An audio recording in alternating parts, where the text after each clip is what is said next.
Have you ever felt judged because you prefer staying at home instead of going out? Maybe people tell you things like, you need to get out more, or they assume you're boring, antisocial, or lonely. After hearing that enough times, you might start wondering, is something wrong with me? But what if the truth is the opposite?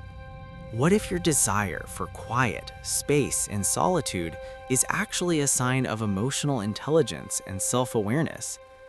Today we're exploring the psychology of people who love staying at home and why many of them may actually understand life better than most. First, your brain feels safe at home. We live in an extremely overstimulating world. There's noise everywhere. Notifications never stop. People constantly demand your attention. Your brain is always processing something. For some people, especially those who are highly sensitive, deeply observant, or mentally drained by social environments, the outside world can feel overwhelming. Home becomes something powerful, not a place of isolation, a place of recovery. It's the one environment where your nervous system can finally slow down. You don't have to impress anyone. You don't have to perform. You don't have to manage other people's energy. You can simply exist. And when your brain finally experiences that silence, it relaxes. So staying home isn't weakness. Sometimes it's simply your mind protecting its own peace. The second reason is that solitude recharges certain people. Many people misunderstand introversion. They think introverts are shy or socially awkward, but that's not what introversion really means. Introversion simply means your energy works differently. Extroverts gain energy from social interaction. Introverts lose energy from it and recover through solitude. If you're someone who notices everything, facial expressions, tone changes, emotional shifts in a room, your brain is constantly processing information, and that mental processing requires energy. By the time you finally return home, your mind is full. You don't need more conversation, you need quiet. That quiet allows your mind to reset. So staying home isn't weakness.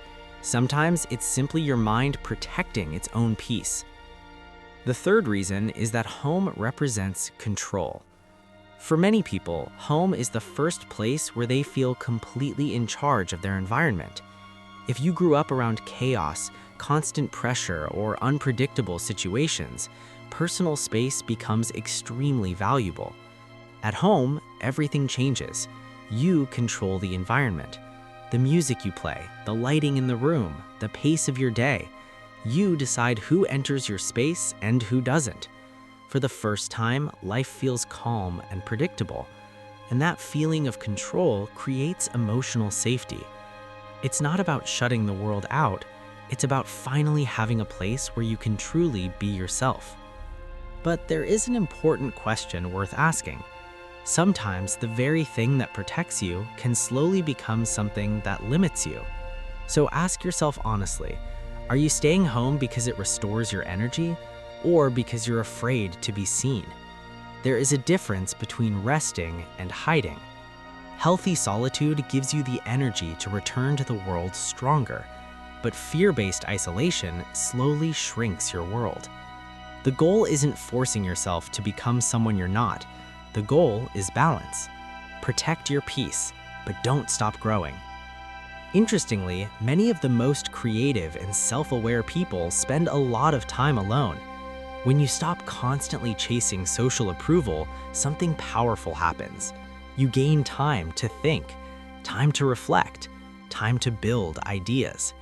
While the world rushes from one distraction to another, you get the space to design a life that actually works for you. That isn't missing out. That's living intentionally.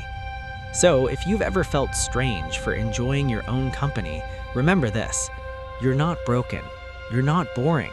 You may simply be someone who understands the value of quiet, self-awareness, and inner balance. And in a world addicted to constant noise, that might be one of the greatest strengths a person can have. If this message resonated with you, make sure you subscribe to the channel for more videos about psychology, self-improvement, and understanding how the mind works. And before you go, share your thoughts in the comments. Do you recharge your energy by being around people or by spending time alone? I'd love to hear your perspective.